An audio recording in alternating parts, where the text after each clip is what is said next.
everyone, and welcome to RTD Sessions, where we shine a light on the vibrant and diverse artists that make Chicago the best place ever for house music lovers.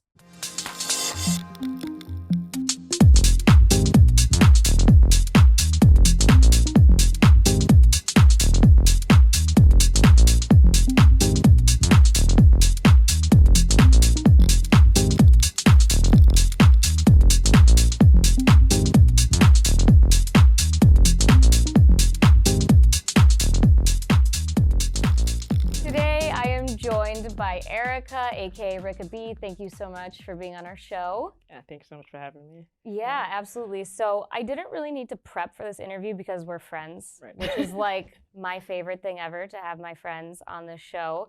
You started DJing for us kind of back in the height of the pandemic when we had like one DJ on the stream. It was me and the guys, and we just, it was very strict. But we loved having you on, and we developed this awesome friendship. Your style is so unique, and I can't wait for everyone to hear it today on the show. Tell me a little bit about you, because I don't want to like give too much away, but you bring like this 90s flair that is just chef's kiss. It's amazing. Thank you. Yeah, I'm Chicago born and raised. I feel like the 90s just really hits honestly for my mom, like waking up Saturday morning, like she'd get us going to like do chores, like get just all the old house jams like blasting like through the house. So we had house in the house all the time. It was a lot of fun.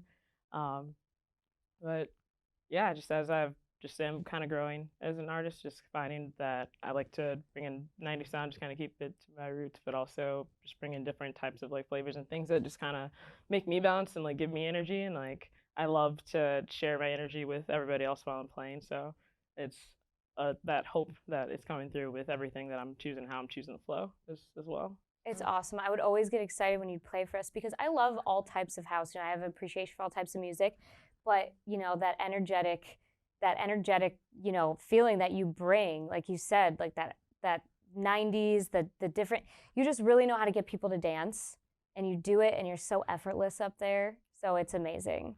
So you don't just DJ, you do a lot of different things. And this is a really weird question, but I was thinking about this earlier because of how I really first met you was through my husband, Freddie. You were cooking. Yeah. So you cook. You're an amazing chef, too. I want to know what you think the similarities are between being a chef and being a DJ. There's got to be some crossover there. I love that. And it's funny because that isn't something I've actually thought about before, but honestly, you having asked me, there's so much crossover, so to speak, just with, you're doing so many things at once and just having to ensure that, you're kind of keeping level head yourself, but so that you're able to pay attention to just all of these different moving parts and knowing where each thing is so that, you can jump in and take care of it. And so that it's ready, whether it's ready to play or if it's ready to take out of the oven. Because as I'm sure you probably have heard from Freddie, it's just a lot of just fast pacedness in the kitchen too, and just making sure that you're not burning everything, because it really, an extra 30 seconds on something like can make a difference, whether it's throwing on a song or trying to make sure that the green beans aren't burned. Yeah, right. 100%. But you're so chill. Like I said, you're so chill up there when you're doing it. I would never know that, like, if you ever were struggling, like, I would never know it. Awesome. It's amazing. You're a performer. I mean, you are a performer, and that's so cool. How long have you been DJing?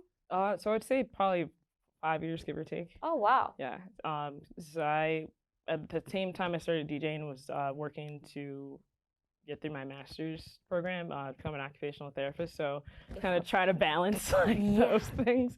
But really, like, music was amazing because it became like my solace from, having to be hunched over a computer for like 10 hours, just studying, to then, being able to hunch over a computer for music. So it was for a great reason. That's awesome. Yeah. I forgot. So you're an occupational therapist, you're a chef, and you're a DJ. Yeah. So you never sleep.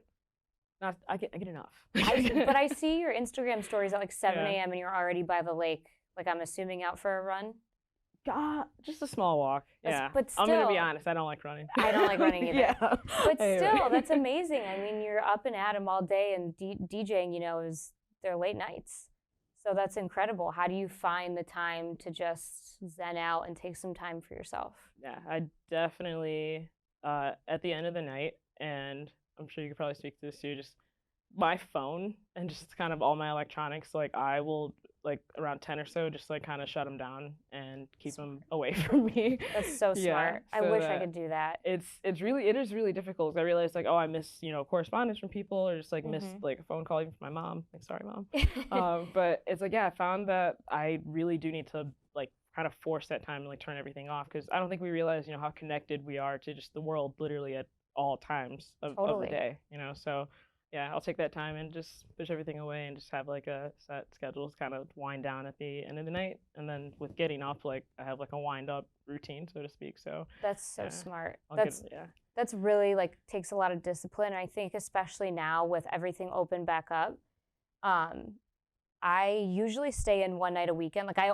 not usually, I always do Mhm. because I can't do. I'm too fucking old to do 2 nights in a row. It just doesn't. My body's like It's a doesn't. lot. It catches It up to is. you too. But Yeah. seeing on Instagram or whatever all the events going on, 10 o'clock's when it gets popping on like Instagram, you get FOMO. Yeah. So that's really good that you have this like self discipline to just not even look.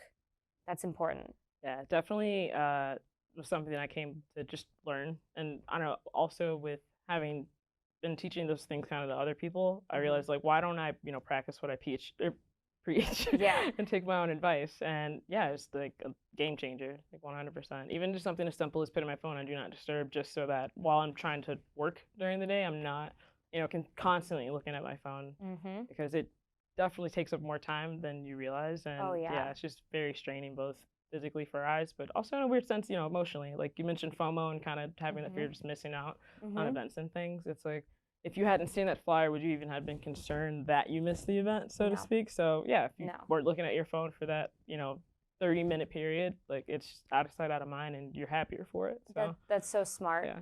I think that that's really good advice for anyone in the nightlife industry because it can be very stressful to have that FOMO, but also to feel like, oh, I need to go support this person and that person.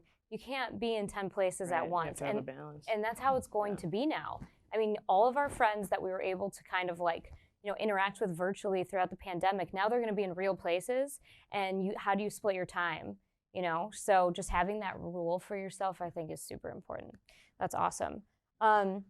I want to talk about like a little bit heavier of a topic. We're kind of going in that direction anyway, just because we are airing this episode during Pride Month and we're doing it for Howard Brown Health, as you know, fundraising all month.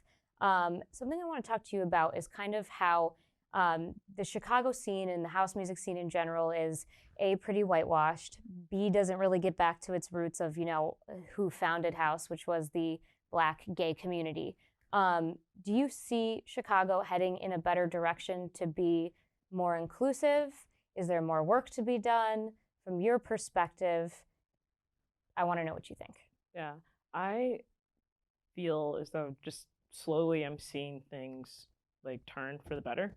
And when I say slowly, I mean it's almost like butter churning, like so to speak, in a sense. But it's just nice to see, because I feel like no matter how slow, you know, the changes, inclusivity may increase. It is just nice to just see that it's present, and that people that are, you know, within those like that circle, so to speak, but just within positions where they can make a difference, they are, you know, doing what they can in a sense. But yeah, it's definitely a slower process I'm seeing. But again, it's just nice to see something.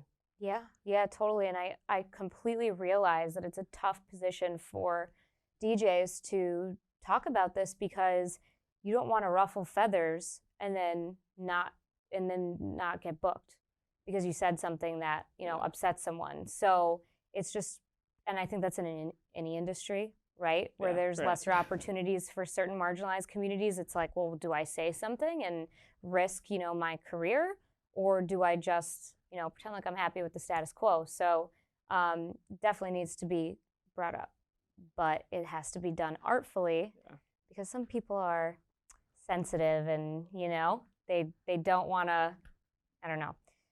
Moving on. So you have some shows coming up this summer, and I want to talk to you about them and just kind of talk about what you got going on. What are your aspirations now that like the world's our oyster, Chicago's our oyster again?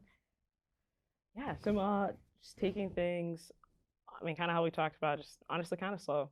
Just really taking my time to make sure that, because coming kind of COVID, I feel like I personally, yeah, just kind of hit the ground running, so to Hmm. speak. And now I'm just kind of just taking my time and enjoying my summer.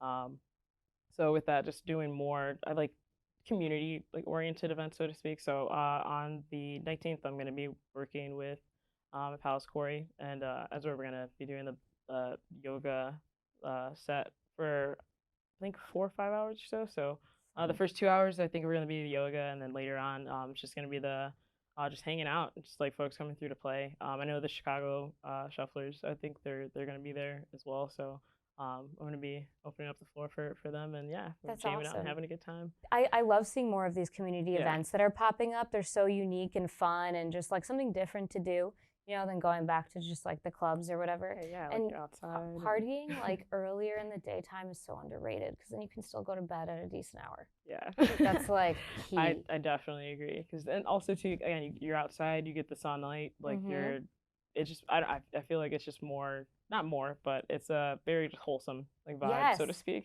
you Yes, know? that's such a good Yeah. word for it. It's so wholesome. I love that. It's Yeah. just better for your soul. And like, God, like even when I go out to clubs, like I went last weekend and I stopped drinking at like 10, but Hmm. I stayed till 2 because the music was so good. I'm like, wow, this is Yeah. amazing sound system. But you walk out feeling a little grimy, you're like, oh my God, it's so late. Right. Yeah. It's so late. So I love that. It's like good, wholesome day party vibes in bed with a cup of tea by 10 o'clock. All right, loving it. So definitely just moving. I don't know.